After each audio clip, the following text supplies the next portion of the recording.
Today we are in St. Lucia and we are going to climb to the top of that, the Petit Piton.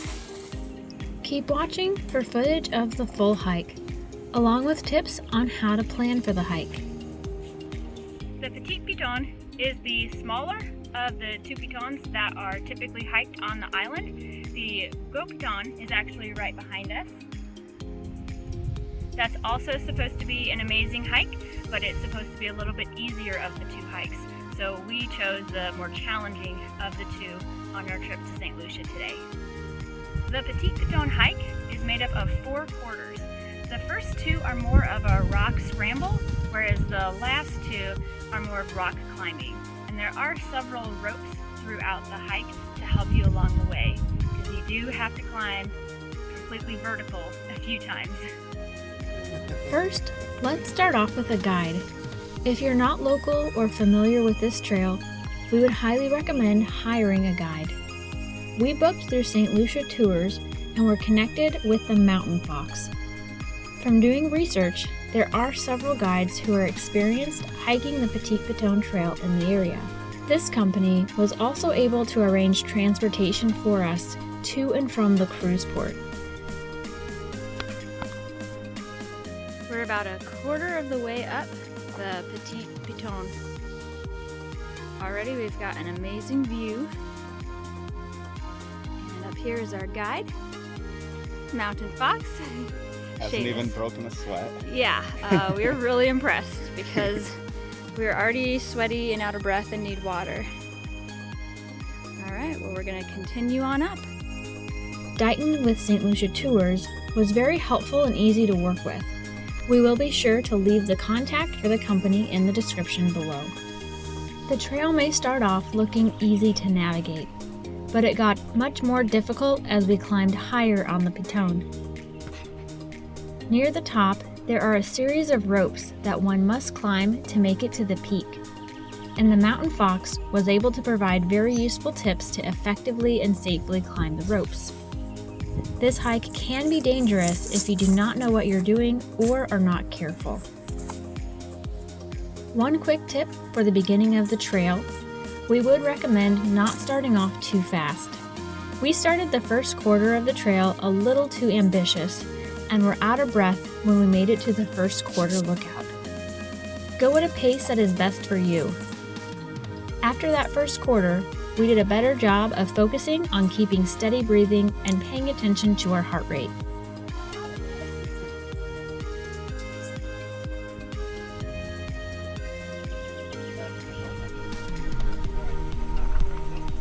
Right here, halfway point. Yes. Definitely in need of a water break. I want to take a moment to brag about our awesome tour guides for this hike. When we were doing research on what we were going to do in St. Lucia, we were really excited when we had heard about the Petit Piton hike. But as we started to do some research, we were kind of getting worried that we would not have enough time being only in port from 8 a.m. to approximately 5 p.m. We even reached out to a few people online who had done the hike previously to inquire with them if it was possible to do in a day. And the feedback we got was, it probably wasn't possible. You need a day to plan and then a day to do the hike. But then we did a Google search and got connected with Dighton, and Dighton said that they take tours all the time from individuals on cruise ships, and they indicated that it wasn't going to be any issue doing the hike and getting back to the cruise ship on time. So we were super impressed with that and really wanted to take a moment to brag about it. Second, let's talk about what we wore on the hike. The average temperature on the island year-round is in the 80s, and the humidity typically ranges from 66% to 74%. So sweating is pretty much expected, especially if it's a sunny day. Somehow, the Mountain Fox didn't seem to sweat the entire time. I guess that's what happens though when your job requires you to hike a Piton a few times a week. I wore yoga pants and a tight-fitting tank top underneath a cropped, loose-fitting t-shirt. The tight-fitting tank top helped to absorb sweat and for the most part, my t-shirt stayed dry. Skylar wore a t-shirt and jeans, and by the end of the hike, he was pretty much soaked in sweat. If we did it again, he would wear shorts and just know that he might get a little dirty or scratched along the way. We both wore sturdy hiking shoes and really appreciated the support for the rock scramble, especially on the way back down when our legs were already tired and sore. It is worth mentioning that we did bring ponchos just in case it rained, but thankfully we didn't have to use them on this hike. We have made it to the 3/4 lookout on the Petit Piton hike. And right now we are overlooking the town of Soufrière. Soufrière? Yeah. Okay. And our guide, the Mountain Fox, has done an amazing job of getting us to this point. We've been very impressed so far with our tour. Can't believe that this isn't even the best view of the hike.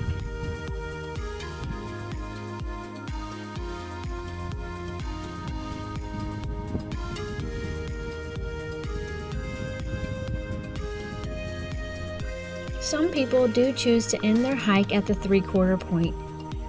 It's the last quarter that requires upper body strength to climb rocks and ropes. In these areas, it was extremely helpful to have the Mountain Fox to show us the best way to climb. So we are starting the last quarter of the Petit Piton hike. Next, let's talk about what we brought on the hike. We absolutely needed to bring water. It was recommended that we bring at least 1 liter of water per person. A hydration backpack would have been great for this hike. We ended up bringing one regular backpack that Skylar carried with the water and snacks. We had made beef jerky to bring with us on our adventures, and we also brought some granola bars. We also brought a smaller backpack that I carried with electronics, sunscreen, and other personal items. A device to capture the view from the top would be recommended. The view is spectacular, and after the work it takes to get there, you will want to remember it.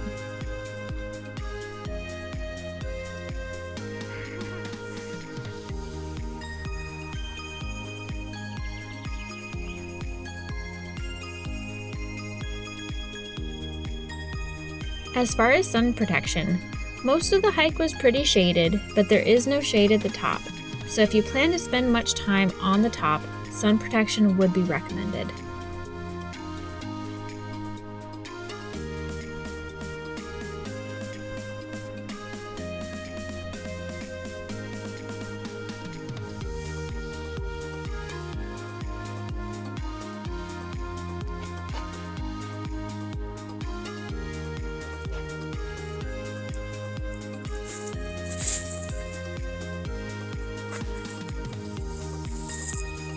Just drop all the weight and move.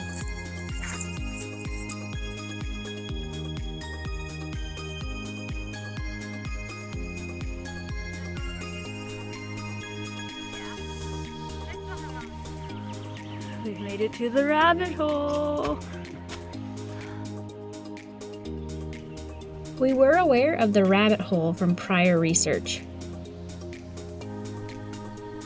It was a tight space to fit through, but there is also a rope option to climb over the area as well.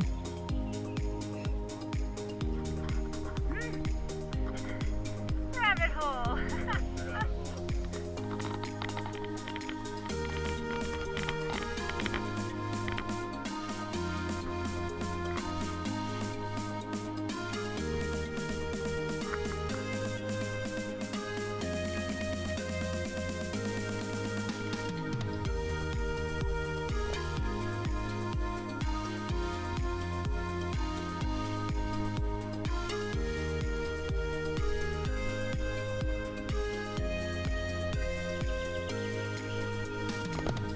The hike just before the top is very shaded and beautiful. Then all of a sudden, the shade is gone and the view is incredible.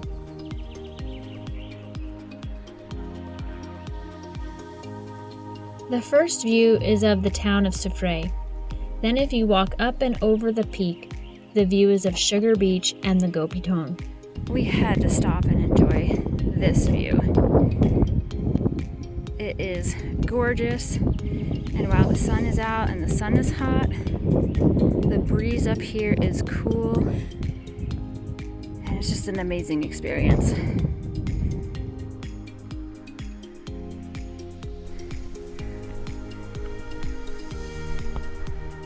We're now starting to look a little different.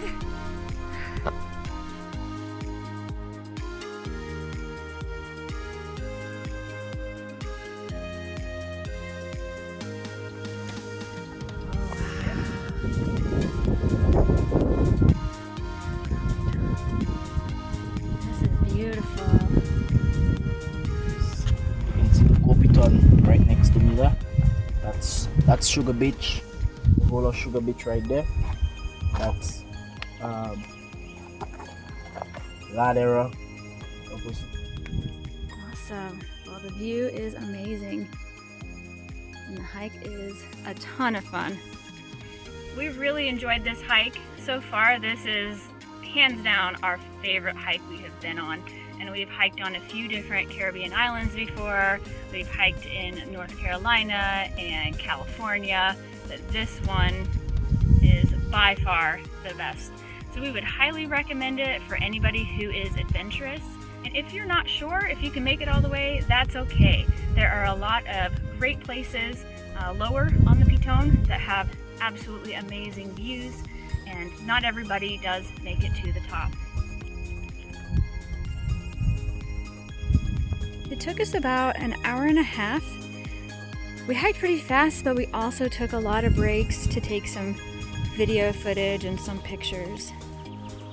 And this spot at the top is just breathtaking.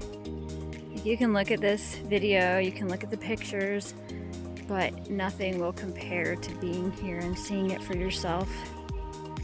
So if this hike interests you at all, we would recommend booking a tour guide and coming to see it in person.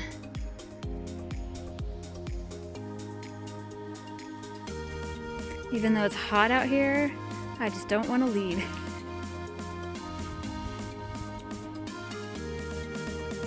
The top of the Piton can be a great place to sit down and have a snack before starting the hike back down.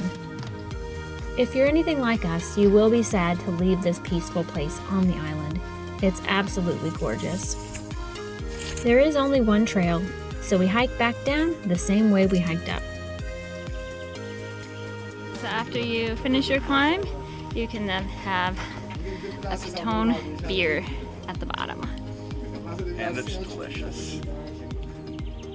It seems pretty crazy that we were all the way up there. That's where we were. We were able to complete the hike with plenty of time to make it back to our cruise ship. We made it to the top and back down. The top of the Petit Piton is amazing. And climbing back down though, while it is fun, it is exhausting.